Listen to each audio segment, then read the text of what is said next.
Queridos, vamos agora tratar de praticar. Importante, né? Assimilou, praticou. E aí você vai internalizando de uma maneira muito mais eficaz. Então, bem-vindo ao nosso módulo 5. Mais uma vez, agora, para o praticando. Está na tela aqui, ó, o curso de reforma trabalhista, praticando do módulo 5, tema extinção do contrato de trabalho. Sem delongas, vem comigo. Analise as assertivas abaixo e responda com V para as verdadeiras e F para as falsas. Você já sabe, padrão, 5 itens para nós julgarmos como verdadeiro ou falso cada um deles, ok? Então a primeira, vem comigo na sua tela. A anotação da extinção do contrato na CTPS é documento hábil para requerer o benefício do seguro-desemprego e a movimentação da conta vinculada do FGTS, nas hipóteses legais, desde que a comunicação acerca da extinção do contrato tenha sido realizada. Essa foi uma inovação muito importante feita pelo legislador reformista. Por quê? Olha para mim, por gentileza. Antes da inclusão deste parágrafo na CLT, que é o parágrafo 10º do artigo 477, o que acontecia? O cliente chegava no meu escritório e dizia assim, doutor, fui demitido, tá? Vamos dispensar essa questão de doutor, que eu não gosto muito não. Infelizmente a prática é assim. Mas vamos lá. Doutor, eu não recebi o meu seguro-desemprego e o meu fundo de garantia. Mas por que não, meu amigo? Porque a empresa me mandou embora e falou que se eu quisesse alguma coisa, que eu buscasse meus direitos na justiça. E aí, você tem algum documento, algo, nada? Foi só assim? Não, na verdade ela me deu aqui um papelzinho, que é um aviso prévio. Para ele é um papelzinho, um aviso prévio, dizendo, ó, a partir do dia tal, seus préstimos não serão mais necessários a esta empresa, babá. Coloca lá a data para comparecer, para receber, mas ele compareceu, não recebeu, a empresa falou para ele, procure seus direitos na justiça. Antigamente, com esse documento, eu já conseguia requerer ao juiz uma tutela provisória de urgência de natureza antecipatória para expedição de ofício visando a habilitação do seguro-desemprego, claro, preenchido os requisitos legais, e também a alvará dirigido à Caixa Econômica Federal para levantamento do fundo de garantia do tempo de serviço. Por quê? Demissão sem justa causa, extinção do contrato sem motivação, você sabe, lá no artigo 20 da Lei 6830, não é isso? Perdão, da Lei 8.036 de 90, que é a Lei do Fundo de Garantia, é uma das hipóteses para saque do mesmo. Lei 8.036 de 90. Está lá a Lei do Fundo de Garantia. Muito bem. Então ele precisava ir ao judiciário para que o judiciário liberasse a ele o levantamento do Fundo de Garantia e a habilitação do seguro-desemprego. Porém, agora muda um pouco, facilita bastante para o trabalhador, porque ele não precisa ir na justiça. Mas olha que condição que a lei estabelece. Tem que ter havido a comunicação da extinção do contrato. Gente, é basicamente o seguinte, a empresa manda o empregado embora, dá baixa na carteira de trabalho e comunica ao órgão competente, mas não entrega a ele a documentação para ele sacar o fundo de garantia e o seguro-desemprego ser habilitado no seguro-desemprego. Ele ainda assim, com a baixa na CTPS e tendo havido a comunicação, ele pode sacar o fundo de garantia e se habilitar no seguro-desemprego. É isso que a lei está dizendo. Eu vou ler para você o parágrafo 10º, é exatamente isso que está aqui, eu não vou nem precisar ler. A alternativa, o item está correto, perfeito, ok? Vamos ler de novo? A anotação da extinção do contrato de trabalho na CTPS é documento hábil para requerer o benefício do seguro-desemprego e a movimentação da conta vinculada no FGTS nas hipóteses legais, desde que a comunicação acerca da extinção do contrato tenha sido realizada. Ok? Tá certinho. Vamos para a próxima. 2. As dispensas imotivadas individuais, plurimas ou coletivas equiparam-se para todos os fins, havendo necessidade de autorização prévia de entidade sindical ou de celebração de negociação coletiva para sua efetivação. Não. É o contrário, olha para mim. O artigo 477-A da CLT, ele estabelece realmente que as dispensas imotivadas, seja individual, plurima ou coletiva, nós já sabemos a diferença entre dispensa plurima e dispensa coletiva, não é isso? Pois é, uma tem alguma relação entre as pessoas e a outra não, correto? Por exemplo, a empresa extinguiu o departamento administrativo. E aí o que vai fazer com aquele pessoal todo? Eu vou dispensar. É uma dispensa coletiva? Não, é uma dispensa plurima. Está relacionado a um fato comum. Agora, dispensa coletiva, eu vou demitir 50 empregados, independentemente de onde eles trabalhem na empresa. Dispensa coletiva, ok? Não há um fato que ligue. É uma situação, por exemplo, de crise econômica. Eu preciso dispensar 50 pessoas. Um exemplo, ok? Coletiva, não tem motivação, não é direcionada. A plurima, ela abrange pessoas em razão de um elo, tá ok? Já falamos sobre isso.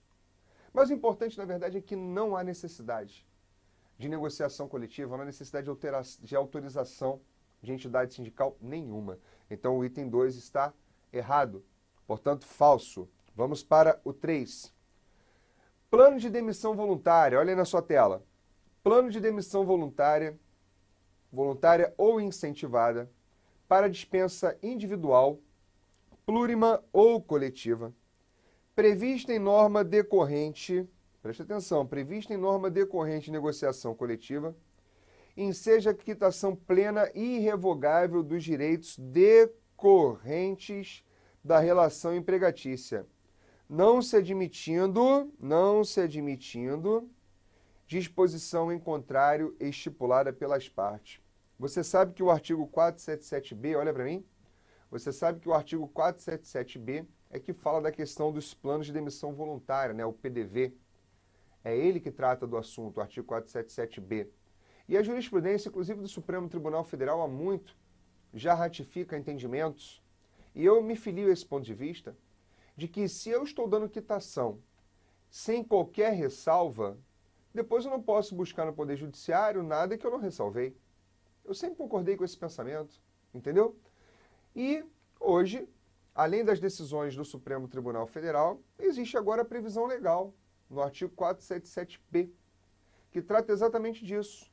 Wagner, mas aqui você está falando que não se admite disposição. Então, esta afirmativa, ela é falsa. Ela está errada. É incorreta. Porque o artigo 477b, na verdade, ele fala o seguinte, salvo se houver disposição em contrário estipulado pelas partes. Então, as partes podem negociar algo em contrário do que nós estamos aqui afirmando. Ou seja, que só vai dar quitação com relação àquilo, aquilo outro. Embora exista aí pensamento, está no seu material, você sabe disso, você já leu sobre o assunto. Tem gente que entende que não, a quitação é só quanto que ali consta. Tem gente que não, que é mais abrangente, não, está dando quitação geral. Se não quer dar quitação, então ele tem que, na verdade, fazer a ressalva. Enfim, divergências à parte, o que nós temos que perceber é que está errado, porque aqui não tem o salvo. E a lei admite o quê? Que haja estipulação em sentido contrário, para não gerar quitação, portanto. Ok? Então, 3 falso. Vamos ao 4. Vejam, o contrato de trabalho poderá ser extinto por acordo entre empregado e empregador. É o artigo 484-A. Caso em que serão, preste atenção, devidas por metade o aviso prévio, se este for indenizado, e a multa fundiária sobre o saldo existente para fins decisórios no FGTS, ou seja, 20%, e as demais verbas na integralidade. Queridos, perfeito, artigo 484-A. É o tal do distrato, lembra? Olha para mim. Se o empregado não quer mais trabalhar, ele fala para o empregador, ao invés de pedir demissão, ele fala, patrão, olha só, não quero mais trabalhar não, mas vamos fazer um acordo, meu contrato ser extinto? Aí ele, vamos, então faz um pedido aí. Aí eu escrevo a cartinha, o empregado, é o que eu sugiro sempre para as empresas, que o empregado, que parta do empregado essa iniciativa, ok? De preferência que ele faça isso assinado por 2 testemunhas, para depois não alegar que foi coagido e me gerar problemas judiciais. Então ele fala, eu, fulano de tal, venho solicitar em razão de não mais querer trabalhar nesta empresa, e aí ele pode até explicar o porquê, porque eu não estou mais satisfeito com isso, com aquilo e tal. Isso é bom para depois evitar demanda em relação de coação. Enfim, eu trabalho com pormenores, queridos, porque quando eu trabalho no sistema consultivo para os meus clientes, a minha ideia é exatamente evitar o quê? Litígios para ele. Mas enfim, Aí ele vai lá dizendo, eu não quero mais trabalhar nessa empresa, então solicito que haja o distrato para extinção no contrato de trabalho. Ótimo, vamos lá estabelecer o distrato, vou te pagar o aviso prévio indenizado pela metade, você não vai trabalhar, vou te indenizar, pago pela metade. Todas as demais verbas eu te pago integralmente e a multa do fundo de garantia, do saldo, eu não tenho que pagar 40%? Então, vou reduzir para 20% sobre o saldo existente. Se ele tem 1.000 no fundo de garantia, ao invés de pagar 400, eu vou pagar o quê? 200. Ele não vai ter direito ao seguro-desemprego, porque não é caso de demissão involuntária, de dispensa involuntária, ok? E o que for, evidentemente, contrário a isso, já não é distrato. Aí pode haver uma fraude. Então, essa é a regra geral, artigo 484 e seus parágrafos, ok? Então, esse item está correto, verdadeiro. Vamos para o último item, 5. Na extinção do contrato de trabalho, o empregador deverá proceder à anotação na carteira de trabalho e previdência social, comunicar a dispensa aos órgãos competentes, presta atenção, e realizar o pagamento das verbas rescisórias no prazo e na forma estabelecidas pela CLT. Queridos, aqui é o caput do artigo 477, sem tirar nem pôr. Não há nem necessidade de avançar muito no assunto. Olha para mim. Existe prazo? Olha para mim, por gentileza. Existe prazo para pagamento das verbas? Entrega da documentação? Sim, está lá no parágrafo 6º, 10 dias da extinção do contrato.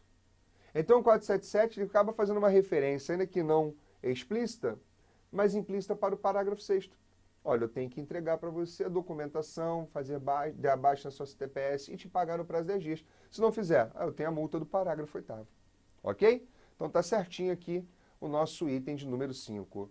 Mais uma vez eu te agradeço pela atenção dispensada, espero que você tenha assimilado todo o nosso conteúdo do módulo e vamos para o módulo de número 6. Te aguardo lá.